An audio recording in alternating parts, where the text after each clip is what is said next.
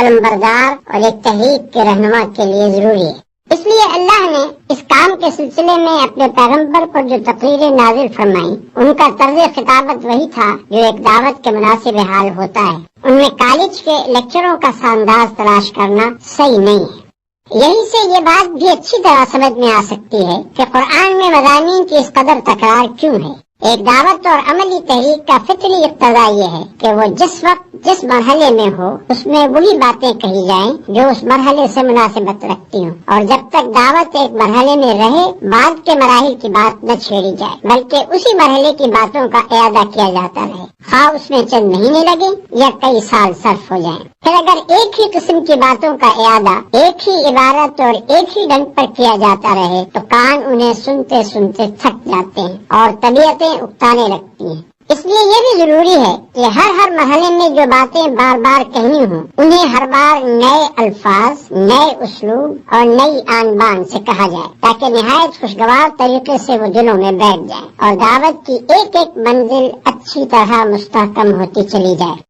اس کے ساتھ یہ بھی ضروری ہے کہ دعوت کی بنیاد جن عقائد اور اصولوں پر ہو انہیں پہلے قدم سے آخری منزل تک کسی وقت اور کسی حال میں نظروں سے اوجھل نہ ہونے دیا جائے بلکہ ان کا اعادہ بہرحال دعوت کے ہر مرحلے میں ہوتا رہے۔ یہی وجہ ہے کہ دعوت اسلامی کے ایک مرحلے میں قرآن کی جتنی صورتیں نازل ہوئی ہیں ان سب میں بالعموم ایک ہی قسم کے مضامین، الفاظ اور انداز بیان بدل کر آئے ہیں، مگر توحید اور صفات الہی، آخرت اور اس کی باز پرس اور جزا و سزا، رسالت اور ایمان بالکتاب، تقوی اور صبر و توکل اور اسی قسم کے دوسرے بنیادی مضامین کی تکرار پورے قرآن میں نظر آتی ہے، کیونکہ اس تحریک کے کسی مرحلے میں بھی ان سے غفلت گوارا نہیں کی جا سکتی تھی۔ یہ بنیادی تصورات اگر ذرا بھی کمزور ہو جاتے تو اسلام کی یہ تحریک اپنی صحیح روح کے ساتھ نہ چل سکتی۔ اگر غور کیا جائے تو اسی بیان سے یہ سوال بھی حل ہو جاتا ہے کہ نبی صلی اللہ علیہ وسلم نے قرآن کو اسی ترتیب کے ساتھ کیوں نہ مرتب کر دیا جس کے ساتھ وہ نازل ہوا تھا۔ اوپر آپ کو معلوم ہو چکا ہے کہ 23 سال تک قرآن کا نزول اس ترتیب سے ہوتا رہا جس ترتیب سے دعوت کا آغاز اور اس کا ارتقاء ہوا۔ اب یہ ظاہر ہے کہ دعوت کی تکمیل کے بعد ان نازل شدہ اجزاء کے لیے وہ ترتیب کسی طرح درست نہ ہو سکتی تھی جو صرف ارتقاء دعوت ہی کے ساتھ مناسبت رکھتی تھی۔ اب تو ان کے لیے ایک دوسری ہی ترتیب درکار تھی جو تکمیل دعوت کے بعد کی صورتحال کے لیے زیادہ مناسب ہو، کیونکہ ابتدا میں اس کے مخاطب اول وہ لوگ تھے جو اسلام سے ناآشنائے محض تھے، اس لیے اس وقت بالکل نقطۂ آغاز سے تعلیم و تلقین شروع کی گئی، مگر تکمیل دعوت کے بعد اس کے مخاطب اول وہ لوگ ہو گئے جو اس پر ایمان لا کر ایک امت بن چکے تھے اور اس کام کو جاری رکھنے کے ذمہ دار قرار پائے تھے جسے پیغمبر نے نظریے اور عمل دونوں حیثیتوں سے مکمل کر کے ان کے حوالے کیا تھا۔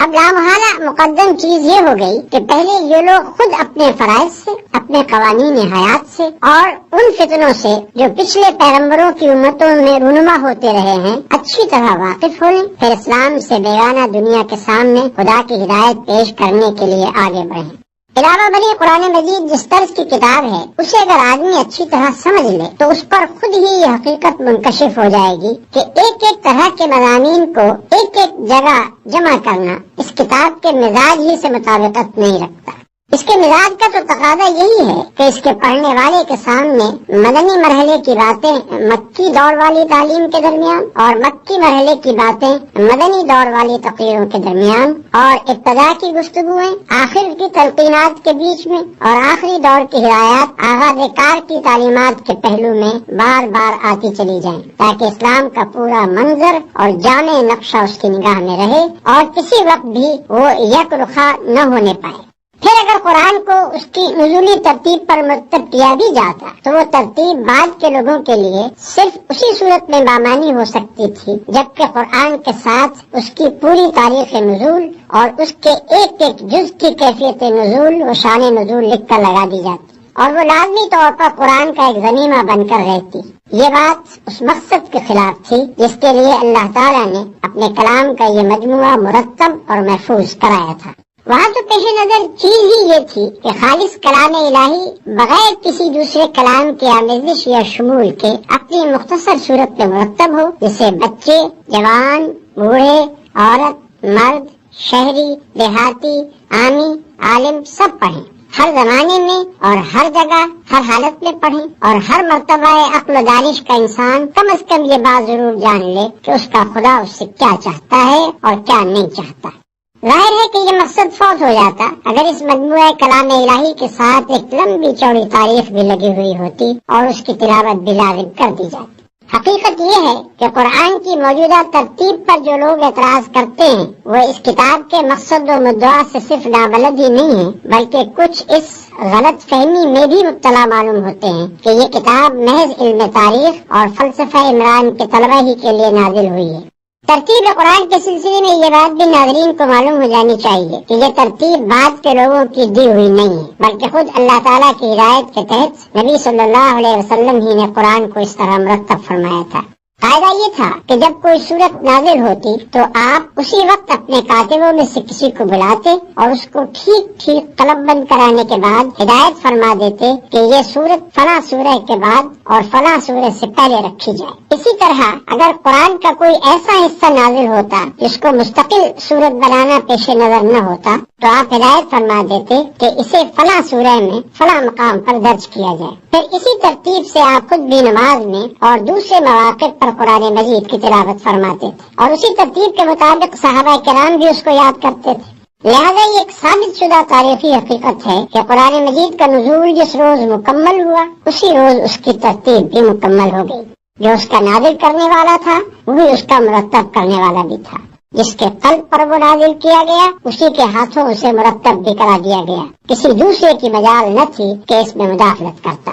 کیونکہ نماز ابتدائی سے مسلمانوں پر فرض تھی اور واضح رہے کہ 5 وقتہ نماز تو بعثت کے کئی سال بعد فرض ہوئی لیکن نماز بجائے خود اول روز ہی سے فرض تھی۔ اسلام کی کوئی سات کبھی ایسی نہیں گزری ہے جس میں نماز فرض نہ ہو اور تلاوت قرآن کو نماز کا ایک ضروری جز قرار دیا گیا تھا۔ اس لیے نزول قرآن کے ساتھ ہی مسلمانوں میں حفظ قرآن کا سلسلہ جاری ہو گیا اور جیسے جیسے قرآن اترتا گیا مسلمان اس کو یاد بھی کرتے چلے گئے۔ اس طرح قرآن کی حفاظت کا انحصار صرف کھجور کے ان پتوں اور ہڈی اور جھلی کے ان ٹکڑوں ہی پر نہ تھا جن پر نبی صلی اللہ علیہ وسلم اپنے کاتبوں سے اس کو قلم بند کرایا کرتے تھے، بلکہ وہ اترتے ہی 20 پھر سینکڑوں پھر ہزاروں پھر لاکھوں دلوں پر نقش ہو جاتا تھا اور کسی شیطان کے لیے اس کا امکان ہی نہ تھا کہ اس میں ایک لفظ کا بھی رد و بدل کر سکے۔ نبی صلی اللہ علیہ وسلم کی وفات کے بعد جب عرب میں ارتداد کا طوفان اٹھا اور اس کے فروغ کرنے کے لیے صحابہ کرام کو سخت ہوریز لڑائیاں لڑنی پڑی تو ان مارکوں میں ایسے صحابہ کی کثیر تعداد شہید ہو گئی جن کو پورا قرآن حفظ تھا۔ اس سے حضرت عمر رضی اللہ تعالیٰ عنہ کو خیال پیدا ہوا کہ قرآن کی حفاظت کے معاملے میں صرف ایک ہی ذریعے پر اعتماد کر لینا مناسب نہیں بلکہ الواح قلب کے ساتھ ساتھ صفحات قرطاس پر بھی اس کو محفوظ کرنے کا انتظام کر لینا چاہیے۔ چنانچہ اس کام کی ضرورت انہوں نے حضرت ابوبکر صدیق رضی اللہ عنہ پر وعدے کی اور انہوں نے کچھ تعمر کے بعد اس سے اتفاق کر کے حضرت زید بن ثابت انصاری رضی اللہ تعالی عنہ کو جو نبی صلی اللہ علیہ وسلم کے کاتب یعنی سیکریٹری رہ چکے تھے اس خدمت پر معمول فرمایا۔ قاعدہ یہ مقرر کیا گیا کہ ایک طرف تو وہ تمام لکھے ہوئے اجزاء فراہم کر لیے جائیں جو نبی صلی اللہ علیہ وسلم نے چھوڑے ہیں، دوسری طرف صحابہ کرام میں سے بھی جس کے پاس قرآن یا اس کا کوئی حصہ لکھا ہوا ملے وہ ان سے لے لیا جائے۔ معتبر روایات سے معلوم ہوتا ہے کہ حضور صلی اللہ علیہ وسلم کی زندگی میں متعدد صحابہ کرام نے قرآن کو یا اس کے مختلف اجزاء کو اپنے پاس قلم بند کر کے رکھ چھوڑا تھا۔ چنانچہ اس سلسلے میں حضرات عثمان، علی، عبداللہ ابن مسعود، عبداللہ ابن عمر بن عاص، سالم مولا حذیفہ، زید بن ثابت، معاذ ابن جبل، ابی ابن کعب اور ابو زید قیس بن الثقل رضی اللہ عنہم کے ناموں کی تصریح ملتی ہے۔ اور پھر حفاظ قرآن سے بھی مدد لی جائے اور ان تینوں ذرائع کی متفقہ شہادت پر کامل صحت کا اطمینان کرنے کے بعد قرآن کا ایک ایک لفظ مصحف میں ثبت کیا جائے۔ اس تجویز کے مطابق قرآن مجید کا ایک مستند نسخہ تیار کر کے ام المومنین حضرت حفصہ رضی اللہ عنہا کے ہاں رکھوا دیا گیا اور لوگوں کو عام اجازت دے دی گئی کہ جو چاہے اس کی نقل کرے اور جو چاہے اس سے مقابلہ کر کے اپنے نسخے کی تصحیح کر لے۔ عرب میں مختلف علاقوں اور قبیلوں کی بولیوں میں ویسے ہی فرق پائے جاتے تھے جیسے ہمارے ملک میں شہر کی بولی اور ضلع کی بولی میں فرق ہے۔ حالانکہ زبان سب کی وہی ایک اردو یا پنجابی یا بنگالی وغیرہ ہے۔ قرآن مجید اگرچہ نازل و زبان میں ہوا تھا جو مکہ میں قریش کے لوگ بولتے تھے، لیکن ابتداءً اس امر کی اجازت دے دی گئی تھی کہ دوسرے علاقوں اور قبیلوں کے لوگ اپنے اپنے لہجے اور محاورے کے مطابق اسے پڑھ لیا کریں، کیونکہ اس طرح معنی میں کوئی فرق نہیں پڑتا تھا، صرف عبارت ان کے لیے ملائم ہو جاتی تھی۔ لیکن رفتہ رفتہ جب اسلام پھیلا اور عرب کے لوگوں نے اپنے ریگستان سے نکل کر دنیا کے ایک بڑے حصے کو فتح کر لیا اور دوسری قوموں کے لوگ بھی دائرہ اسلام میں آنے لگے اور بڑے پیمانے پر عرب و عجم کے اختلاط سے عربی زبان متاثر ہونے لگی، تو یہ اندیشہ پیدا ہوا کہ اگر اب بھی دوسرے لہجوں اور محاوروں کے مطابق قرآن پڑھنے کی اجازت باقی رہی تو اس سے طرح طرح کے فتنے کھڑے ہو جائیں گے۔ مثلاً یہ کہ ایک شخص کسی دوسرے شخص کو غیر مانوس طریقے پر کلام اللہ کی تلاوت کرتے ہوئے سنے گا اور یہ سمجھ کر اس سے لڑ پڑے گا کہ وہ دانستہ کلام الہی میں تحریف کر رہا ہے، یا یہ کہ یہ لفظی اختلافات رفتہ رفتہ واقعی تحریفات کا دروازہ کھول دیں گے، یا یہ کہ عرب و عجم کے اختلاف سے جن لوگوں کی زبان بگڑے گی وہ اپنی بگڑی ہوئی زبان کے مطابق قرآن میں تصرف کر کے اس کے حسن کلام کو بگاڑ دیں گے۔ ان وجوہ سے حضرت عثمان رضی اللہ عنہ نے صحابہ کرام رضوان اللہ تعالی علیہم اجمعین کے مشورے سے یہ طے کیا کہ تمام ممالک اسلامیہ میں صرف اس معیاری نسخہ قرآن کی نقلیں شائع کی جائیں جو حضرت ابوبکر رضی اللہ عنہ کے حکم سے ضبط تحریر میں لایا گیا تھا، اور باقی تمام دوسرے لہجوں اور محاوروں پر لکھے ہوئے مصاحف کی اشاعت ممنوع قرار دے دی جائے۔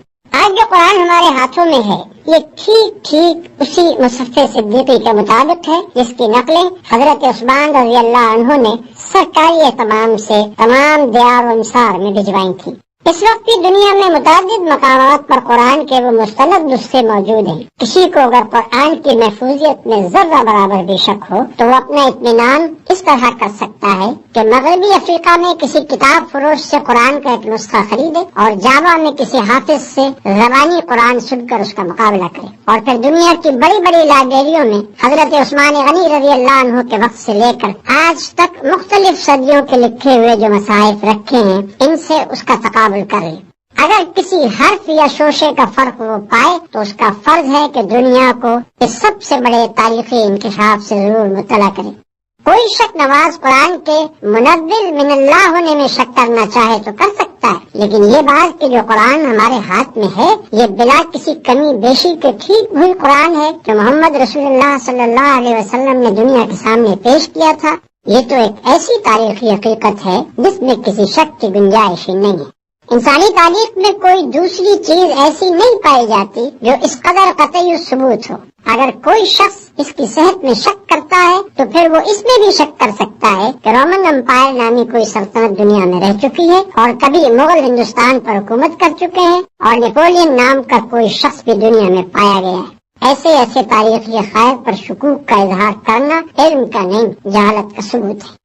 قرآن ایک ایسی کتاب ہے جس کی طرف دنیا میں بے شمار انسان بے شمار مقاصد لے کر رجوع کرتے ہیں۔ ان سب کی ضروریات اور اغراض کو پیش نظر رکھ کر کوئی مشورہ دینا آدمی کے لیے ممکن نہیں ہے۔ طالبوں کے اس ہجوم میں مجھ کو صرف ان لوگوں سے دلچسپی ہے جو اس کو سمجھنا چاہتے ہیں اور یہ معلوم کرنے کے خواہش مند ہیں کہ یہ کتاب انسان کے مسائل زندگی میں اس کی کیا رہنمائی کرتی ہے۔ ایسے لوگوں کو میں یہاں طریقے مطالعہ قرآن کے بارے میں کچھ مشورے دوں گا اور کچھ ان مشکلات کو حل کرنے کی کوشش کروں گا جو بالعموم انسان کو اس معاملے میں پیش آتی ہیں۔ کوئی شخص چاہے قرآن پر ایمان رکھتا ہو یا نہ رکھتا ہو، بہرحال اگر وہ اس کتاب کو فی الواقع سمجھنا چاہتا ہے تو اولین کام اسے یہ کرنا چاہیے کہ اپنے ذہن کو پہلے سے قائم کیے ہوئے تصورات اور نظریات سے اور موافقانہ یا مخالفانہ اغراض سے جس حد تک ممکن ہو خالی کر لے اور سمجھنے کا خالص مقصد لے کر کھلے دل سے اس کو پڑھنا شروع کرے۔ جو لوگ چند مخصوص قسم کے خیالات ذہن میں لے کر اس کتاب کو پڑھتے ہیں وہ اس کی سطروں کے درمیان اپنے ہی خیالات پڑھتے چلے جاتے ہیں، قرآن کی ان کو ہوا بھی نہیں لگنے پاتی۔ یہ طریقہ مطالعہ کسی کتاب کو پڑھنے کے لیے بھی صحیح نہیں ہے، مگر خصوصیت کے ساتھ قرآن تو اس طرز کے پڑھنے والوں کے لیے اپنے معنی کے دروازے کھولتا ہی نہیں۔ پھر جو شخص میں سرسری سی واقفیت بہم پہنچانا چاہتا ہو اس کے لیے تو شاید ایک دفعہ پڑھ لینا کافی ہو جائے، لیکن جو اس کی گہرائیوں میں اترنا چاہے اس کے لیے 2-4 دفعہ کا پڑھنا بھی کافی نہیں ہو سکتا۔ اس کو بار بار پڑھنا چاہیے، ہر مرتبہ ایک خاص ڈھنگ سے پڑھنا چاہیے اور ایک طالب علم کی طرح پینسل اور کاپی ساتھ لے کر بیٹھنا چاہیے تاکہ ضروری نکات نوٹ کرتا جائے۔ اس طرح جو لوگ پڑھنے پر آمادہ ہوں ان کو کم از کم 2 مرتبہ پورے قرآن کو صرف اس غرض کے لیے پڑھنا چاہیے کہ ان کے سامنے بحیثیت مجموعی وہ پورا نظام فکر و عمل آ جائے جسے یہ کتاب پیش کرنا چاہتی ہے۔ اس ابتدائی مطالعے کے دوران میں وہ قرآن کے پورے منظر پر ایک جامع نظر حاصل کرنے کی کوشش کریں اور یہ دیکھتے جائیں کہ یہ کتاب کیا بنیادی تصورات پیش کرتی ہے اور پھر ان تصورات پر کس قسم کا نظام زندگی تعمیر کرتی ہے۔ اس اثنا میں اگر کسی مقام پر کوئی سوال ذہن میں کھٹکے تو اس پر وہیں اسی وقت کوئی فیصلہ نہ کر بیٹھیں بلکہ اسے نوٹ کر لیں اور صبر کے ساتھ آگے مطالعہ جاری رکھیں۔ اغلب یہ ہے کہ آگے کہیں نہ کہیں انہیں اس کا جواب مل جائے گا۔ اگر جواب مل جائے تو اپنے سوال کے ساتھ اسے نوٹ کر لیں، لیکن اگر پہلے مطالعے کے دوران میں انہیں اپنے کسی سوال کا جواب نہ ملے تو صبر کے ساتھ دوسری بار پڑھیں۔ میں اپنے تجربے کی بنا پر یہ کہتا ہوں کہ دوسری بار کے غیر مطالعے میں شاذ و نادر ہی کوئی سوال جواب طلب باقی رہ جاتا ہے۔ اس طرح قرآن پر ایک جامع نظر حاصل کر لینے کے بعد تفصیلی مطالعے کی ابتدا کرنی چاہیے۔ اس سلسلے میں ناظر کو تعلیمات قرآن کا ایک ایک پہلو ذہن نشین کر کے نوٹ کرتے جانا چاہیے۔ مثلاً وہ اس بات کو سمجھنے کی کوشش کرے کہ انسانیت کا کون سا نمونہ ہے جسے قرآن پسندیدہ قرار دیتا ہے اور کس نمونے کے انسان اس کے نزدیک مبغوض و مردود ہیں۔ اس مضمون کو اچھی طرح اپنی گرفت میں لانے کے لیے اس کو چاہیے کہ اپنی کاپی پر ایک طرف پسندیدہ انسان اور دوسری طرف ناپسندیدہ انسان کی خصوصیات آمنے سامنے نوٹ کرتا چلا جائے، یا مثلاً وہ یہ معلوم کرنے کی کوشش کرے کہ قرآن کے نزدیک انسان کی فلاح و نجات کا مدار کن امور پر ہے اور کیا چیزیں ہیں جن کو وہ انسان کے لیے نقصان اور ہلاکت اور بربادی کا موجب قرار دیتا ہے۔ اس مضمون کو بھی وضاحت اور تفصیل کے ساتھ جاننے کا صحیح طریقہ یہ ہے کہ آدمی اپنی کاپی پر موجبات فلاح اور موجبات خسران کے 2 عنوانات ایک دوسرے کے مقابل قائم کر لے اور مطالعہ قرآن کے دوران میں روزانہ دونوں قسم کی چیزوں کو نوٹ کرتا جائے۔ علی حاصل قیاس عقائد، اخلاق، حقوق، فرائض، معاشرت، تمدن، معیشت، سیاست، قانون، نظم جماعت، صلح، جنگ اور دوسرے مسائل زندگی میں سے ایک ایک کے متعلق قرآن کی ہدایات کو آدمی نوٹ کرتا چلا جائے اور یہ سمجھنے کی کوشش کرے کہ ان میں سے ہر شعبے کی مجموعی شکل کیا بنتی ہے اور پھر ان سب کو ملا کر جوڑ دینے سے پورا نقشہ زندگی کس قسم کا بنتا ہے۔ پھر جب آدمی کسی خاص مسئلہ زندگی کے بارے میں تحقیق کرنا چاہے کہ قرآن کا نقطہ نظر اس کے متعلق کیا ہے تو اس کے لیے عمدہ طریقہ یہ ہے کہ پہلے وہ اس مسئلے کے متعلق قدیم و جدید لٹریچر کا گہرا مطالعہ کر کے واضح طور پر یہ معلوم کر لے کہ اس مسئلے کے بنیادی نکات کیا ہیں، انسان نے اب تک اس پر کیا سوچا اور سمجھا ہے، کیا امور اس میں تصفیہ طلب ہیں اور کہاں جا کر انسانی فکر کی گاڑی اٹک جاتی ہے۔ اس کے بعد انہی تصفیہ طلب مسائل کو نگاہ میں رکھ کر آدمی کو قرآن کا مطالعہ کرنا چاہیے۔ میرا تجربہ ہے کہ اس طرح جب آدمی کسی مسئلے کی تحقیق کے لیے قرآن پڑھنے بیٹھتا ہے تو اسے ایسی ایسی آیتوں میں اپنے سوالات کا جواب ملتا ہے جنہیں وہ اس سے پہلے 20 مرتبہ پڑھ چکا ہوتا ہے، اور کبھی اس کے حاشیہ خیال میں بھی یہ بات نہیں آتی کہ یہاں یہ مضمون بھی چھپا ہوا ہے۔ لیکن فہم قرآن کی ان ساری تدبیروں کے باوجود آدمی قرآن کی روح سے پوری طرح آشنا نہیں ہونے پاتا جب تک کہ عملاً وہ کام نہ کرے جس کے لیے قرآن آیا ہے۔ یہ محض نظریات اور خیالات کی کتاب نہیں ہے کہ آپ آرام کرسی پر بیٹھ کر اسے پڑھیں اور اس کی ساری باتیں سمجھ جائیں۔ یہ دنیا کے عام تصور مذہب کے مطابق ایک نری مذہبی کتاب بھی نہیں ہے کہ مدرسے اور خانقاہ میں اس کے سارے رموز حل کر لیے جائیں، جیسا کہ اس مقدمے کے آغاز میں بتایا جا چکا ہے۔ یہ ایک دعوت اور تحریک کی کتاب ہے۔ اس نے آتے ہی ایک خاموش، تباہ اور نیک نہاد انسان کو گوشہ عزلت سے نکال کر خدا سے پھری ہوئی دنیا کے مقابلے میں لا کھڑا کیا، باطل کے خلاف اس سے آواز اٹھائی، اور وقت کے علمبرداران نے کفر و فسق و ضلالت سے اس کو لڑا دیا۔ گھر گھر سے ایک ایک سعید روح اور پاکیزہ نفس کو کھینچ کھینچ کر لائی، اور دائی حق کے جھنڈے تلے ان سب کو اکٹھا کیا۔ گوشے گوشے سے ایک ایک فتنہ جو اور فساد پرور کو بھڑکا کر اٹھایا اور حامیان حق سے ان کی جنگ کرائی۔ ایک فرد واحد کی پکار سے اپنا کام شروع کر کے خلافت الہیہ کے قیام تک پورے 23 سال یہی کتاب اس عظیم الشان تحریک کی رہنمائی کرتی رہی، اور حق و باطل کی اس طویل و جانگسل کشمکش کے دوران میں ایک ایک منزل اور ایک ایک مرحلے پر اسی نے تخریب کے ڈھنگ اور تعمیر کے نقشے بتائے۔ اب بھلا یہ کیسے ممکن ہے کہ آپ سرے سے نظائے کفر و دین اور مارکہ اسلام و جاہلیت کے میدان میں قدم ہی نہ رکھیں، اور اس کشمکش کی کسی منزل سے گزرنے کا آپ کو اتفاق ہی نہ ہوا ہو، اور پھر محض قرآن کے الفاظ پڑھ پڑھ کر اس کی ساری حقیقتیں آپ کے سامنے بے نقاب ہو جائیں؟ اسے تو پوری طرح آپ اسی وقت سمجھ سکتے ہیں جب اسے لے کر اٹھیں اور دعوت اللہ کا کام شروع کریں، اور جس طرح یہ کتاب ہدایت دیتی جائے اس طرح قدم اٹھاتے چلے جائیں۔ تب وہ سارے تجربات آپ کو پیش آئیں گے جو نزول قرآن کے وقت پیش آئے تھے۔ مکے اور حبش اور طائف کی منزلیں بھی آپ دیکھیں گے، اور بدر و احد سے لے کر حنین اور تبوک تک کے مراحل بھی آپ کے سامنے آئیں گے۔ ابو جہل اور ابو لہب سے بھی آپ کو واسطہ پڑے گا، منافقین اور یہود بھی آپ کو ملیں گے، اور سابقین اولین سے لے کر مؤلفۃ القلوب تک سبھی طرح کے انسانی نمونے آپ دیکھ بھی لیں گے اور برت بھی لیں گے۔ یہ ایک اور ہی قسم کا سلوک ہے جس کو میں سلوک قرآنی کہتا ہوں۔ اس سلوک کی شان یہ ہے کہ اس کی جس منزل سے آپ گزرتے جائیں گے، قرآن کی کچھ آیتیں اور صورتیں خود سامنے آ کر آپ کو بتاتی چلی جائیں گی کہ وہ اسی منزل میں اتری تھی اور یہ ہدایت لے کر آئی تھی۔ اس وقت یہ تو ممکن ہے کہ لغت اور نحو اور معنی اور بیان کے کچھ نکات سالک کی نگاہ سے چھپے رہ جائیں، لیکن یہ ممکن نہیں ہے کہ قرآن اپنی روح کو اس کے سامنے بے نقاب کرنے سے بخل برت جائے۔ پھر اسی کلیے کے مطابق قرآن کے احکام، اس کی اخلاقی تعلیمات، اس کی معاشی اور تمدنی ہدایات اور زندگی کے مختلف پہلوؤں کے بارے میں اس کے بتائے ہوئے اصول و قوانین آدمی کی سمجھ میں اس وقت تک آ ہی نہیں سکتے جب تک کہ وہ عملاً ان کو برت کر نہ دیکھے۔ نہ وہ فرد اس کتاب کو سمجھ سکتا ہے جس نے اپنی انفرادی زندگی کو اس کی پیروی سے آزاد کر رکھا ہو، اور نہ وہ قوم اس سے آشنا ہو سکتی ہے جس کے سارے ہی اجتماعی ادارے اس کی بنائی ہوئی روش کے خلاف چل رہے ہیں۔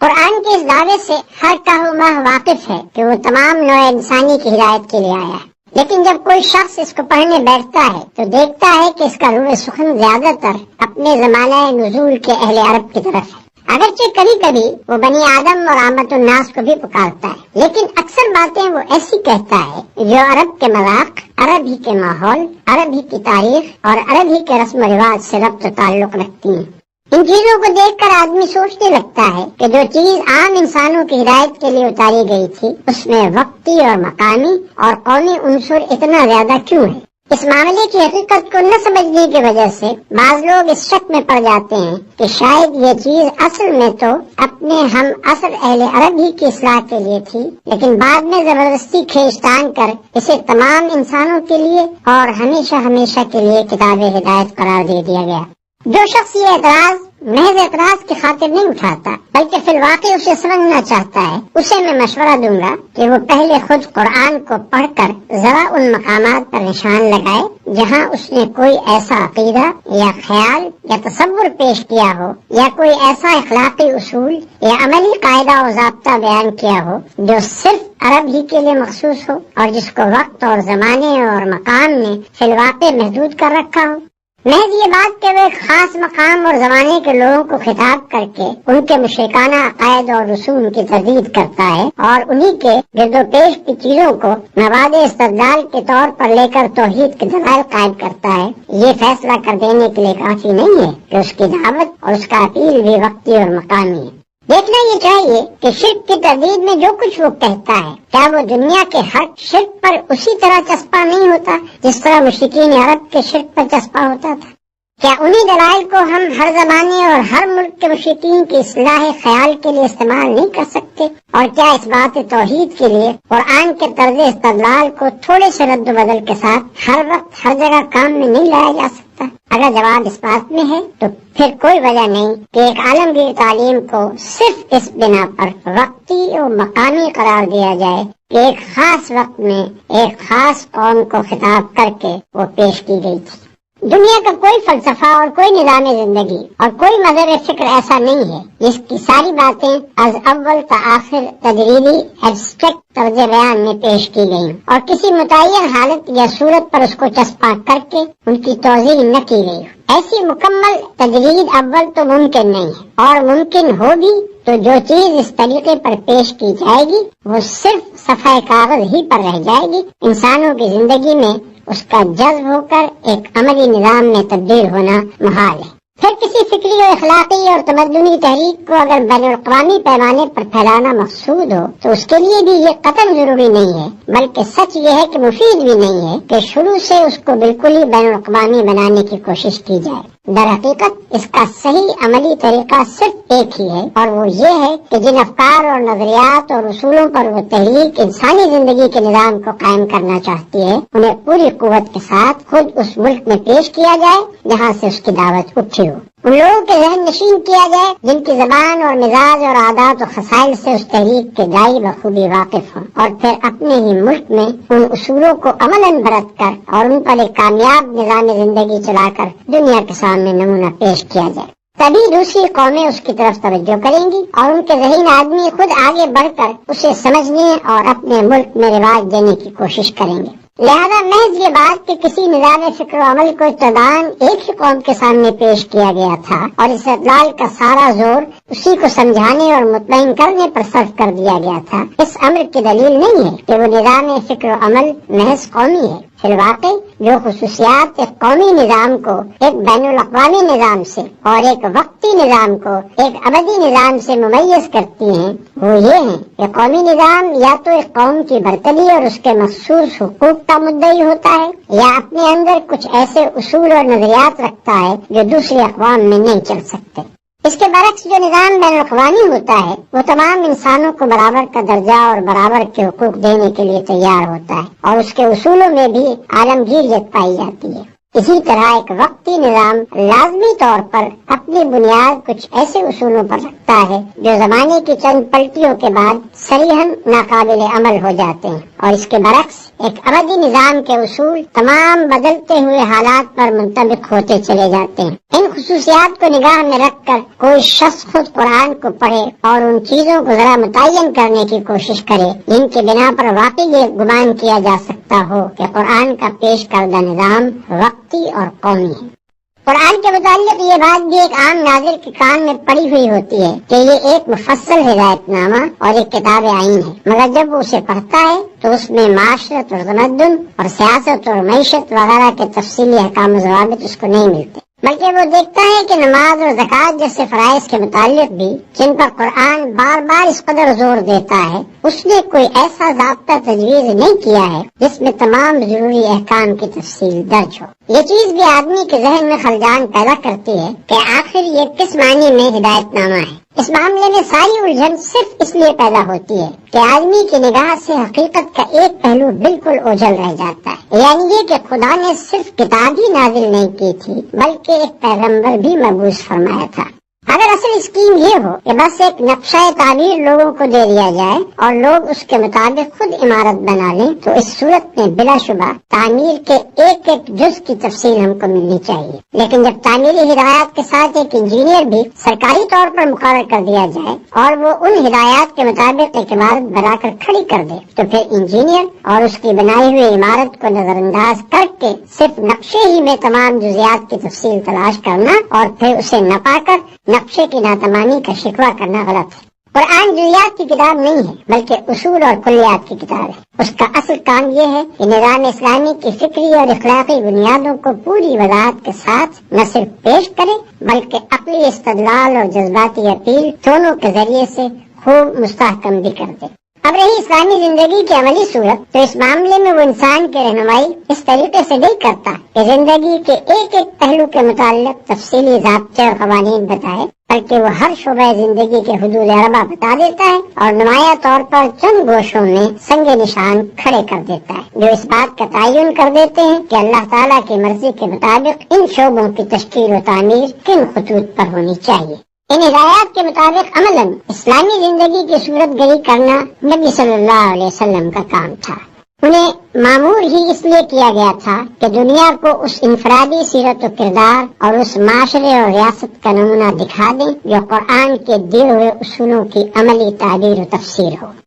ایک اور سوال جو بالعموم لوگوں کے ذہن میں کھٹکتا ہے وہ یہ ہے کہ ایک طرف تو قرآن ان لوگوں کی انتہائی مذمت کرتا ہے جو کتاب اللہ کے آ جانے کے بعد تفرقے اور اختلاف میں پڑ جاتے ہیں اور اپنے دین کے ٹکڑے کر ڈالتے ہیں، اور دوسری طرف قرآن کے احکام کی تعبیر و تفسیر میں صرف متاخرین ہی نہیں، ائمہ اور تابعین اور خود صحابہ تک کے درمیان اتنے اختلافات پائے جاتے ہیں کہ شاید کوئی ایک بھی احکامی آیت ایسی نہ ملے گی جس کی ایک تفسیر بالکل متفق علیہ ہو۔ کیا یہ سب لوگ اس مذمت کے مصداق ہیں جو قرآن میں وارد ہوئی ہیں؟ اگر نہیں تو پھر وہ کون سا تفرقہ و اختلاف ہے جس سے قرآن منع کرتا ہے؟ یہ ایک نہایت وسیع الاطراف مسئلہ ہے جس پر مفصل بحث کرنے کا یہ موقع نہیں ہے۔ یہاں قرآن کے ایک عامی طالب علم کی الجھن دور کرنے کے لیے صرف اتنا اشارہ کافی ہے کہ قرآن اس صحت بخش اختلاف رائے کا مخالف نہیں ہے جو دین میں متفق اور اسلامی نظام جماعت میں متحد رہتے ہوئے محض احکام و قوانین کی تعبیر میں مخلصانہ تحقیق کے بنا پر کیا جائے، بلکہ وہ مذمت اس اختلاف کی کرتا ہے جو نفسانیت اور کج نگاہی سے شروع ہو اور فرقہ بندی اور نزاع باہمی تک نوبت پہنچا دے۔ یہ دونوں قسم کے اختلاف نہ اپنی حقیقت میں یکساں ہیں اور نہ اپنے نتائج میں ایک دوسرے سے کوئی مشابہت رکھتے ہیں کہ دونوں کو ایک ہی لکڑی سے ہانک دیا جائے۔ پہلی قسم کا اختلاف تو ترقی کی جان اور زندگی کی روح ہے، وہ ہر اس سوسائٹی میں پایا جائے گا جو عقل و فکر رکھنے والے لوگوں پر مشتمل ہو۔ اس کا پایا جانا زندگی کی علامت ہے اور اس سے خالی صرف وہی سوسائٹی ہو سکتی ہے جو ذہین انسانوں سے نہیں بلکہ لکڑی کے کندوں سے مرکب ہو۔ رہا دوسری قسم کا اختلاف جو ایک دنیا جانتی ہے کہ اس نے جس گروہ میں بھی سر اٹھایا اس کو پراگندہ کر کے چھوڑا، اس کا رونما ہونا صحت کی نہیں بلکہ مرض کی علامت ہے اور اس کے نتائج کبھی کسی امت کے حق میں بھی مفید نہیں ہو سکتے۔ ان دونوں قسم کے اختلافات کا فرق واضح طور پر یوں سمجھیے کہ ایک صورت تو وہ ہے جس میں خدا اور رسول کی اطاعت پر جماعت کے سب لوگ متفق ہوں، احکام کا ماخذ بھی بالاتفاق قرآن و سنت کو مانا جائے، اور پھر دو عالم کسی جزوی مسئلے کی تحقیق میں یا دو قاضی کسی مقدمے کے فیصلے میں ایک دوسرے سے اختلاف کریں، مگر ان میں سے کوئی بھی نہ تو اس مسئلے کو اور اس میں اپنی رائے کو مدار دین بنائے اور نہ اس سے اختلاف کرنے والے کو دین سے خارج قرار دے، بلکہ دونوں اپنے اپنے دلائل دے کر اپنی حد تک تحقیق کا حق ادا کر دے۔ اور یہ بات رائے عام پر یا اگر عدالتی مسئلہ ہو تو ملک کی آخری عدالت پر یا اگر اجتماعی معاملہ ہو تو نظام جماعت پر چھوڑ دیں کہ وہ دونوں رائےوں میں سے جس کو چاہیں قبول کریں یا دونوں کو جائز رکھیں۔ دوسری صورت یہ ہے کہ اختلاف سرے سے دین کی بنیادوں ہی میں کر ڈالا جائے، یا یہ کہ کوئی عالم یا صوفی یا مفتی یا متکلم یا لیڈر کسی ایسے مسئلے میں جس کو خدا اور رسول نے دین کا بنیادی مسئلہ قرار نہیں دیا تھا ایک رائے اختیار کرے اور خواہ مخواہ کھینچتان کر اس کو دین کا بنیادی مسئلہ بنا ڈالے، اور پھر جو اس سے اختلاف کرے اس کو خارج از دین و ملت قرار دے اور اپنے حامیوں کا ایک جتھا بنا کر کہے کہ اصل امت مسلمہ بس یہ ہے اور باقی سب جہنمی ہے، اور ہاتھ پکار کر کہے کہ مسلم ہے تو بس اس جتھے میں آ جا ورنہ تو مسلم ہی نہیں ہے۔ قرآن نے جہاں کہیں بھی اختلاف اور فرقہ بندی کی مخالفت کی ہے اس سے اس کی مراد یہ دوسری قسم کا اختلاف ہی ہے۔ رہا پہلی قسم کا اختلاف تو اس کی متعدد مثالیں خود نبی صلی اللہ علیہ وسلم کے سامنے پیش آ چکی تھیں، اور آپ نے صرف یہی نہیں کہ اس کو جائز رکھا بلکہ اس کی تحسین بھی فرمائی، اس لیے کہ وہ اختلاف تو اس بات کا پتہ دیتا ہے کہ جماعت میں غور و فکر اور تحقیق و تجسس اور فہم و تفقع کی صلاحیتیں موجود ہیں، اور جماعت کے ذہین لوگوں کو اپنے دین سے اور اس کے احکام سے دلچسپی ہے، اور ان کی ذہانتیں اپنے مسائل زندگی کا حل دین کے باہر نہیں بلکہ اس کے اندر ہی تلاش کرتی ہیں، اور جماعت بحیثیت مجموعی اس زرین قاعدے پر عامل ہے کہ اصول میں متفق رہ کر اپنی وحدت برقرار رکھے، اور پھر اپنے اہل علم و فکر کو صحیح حدود کے اندر تحقیق و اجتہاد کی آزادی دے کر ترقی کے مواقع بھی باقی رکھے۔ ھذا ما عندی والعلم عند اللہ علیہ توکلت و الیہ انیب۔ اس مقدمے میں تمام ان مسائل کا استقصاء کرنا میرے پیش نظر نہیں ہے جو مطالعہ قرآن کے دوران ایک ناظر کے ذہن میں پیدا ہوتے ہیں، اس لیے کہ ان سوالات کا بیشتر حصہ ایسا ہے جو کسی نہ کسی آیت یا صورت کے سامنے آنے پر ذہن کو کھٹکتا ہے، اور اس کا جواب تفہیم القرآن میں برسر موقع دے دیا گیا ہے۔ لہذا ایسے سوالات کو چھوڑ کر میں نے یہاں صرف ان جامع مسائل سے بحث کی ہے جو بحیثیت مجموعی پورے قرآن سے تعلق رکھتے ہیں۔ ناظرین کرام سے میری درخواست ہے کہ صرف اس مقدمے کو دیکھ کر ہی اس کے تشنہ ہونے کا فیصلہ نہ کر دیں، بلکہ پوری کتاب کو دیکھنے کے بعد اگر ان کے ذہن میں کچھ سوالات جواب طلب باقی رہ جائیں یا کسی سوال کے جواب کو وہ ناکافی پائیں تو مجھے اس سے مطلع فرمائیں۔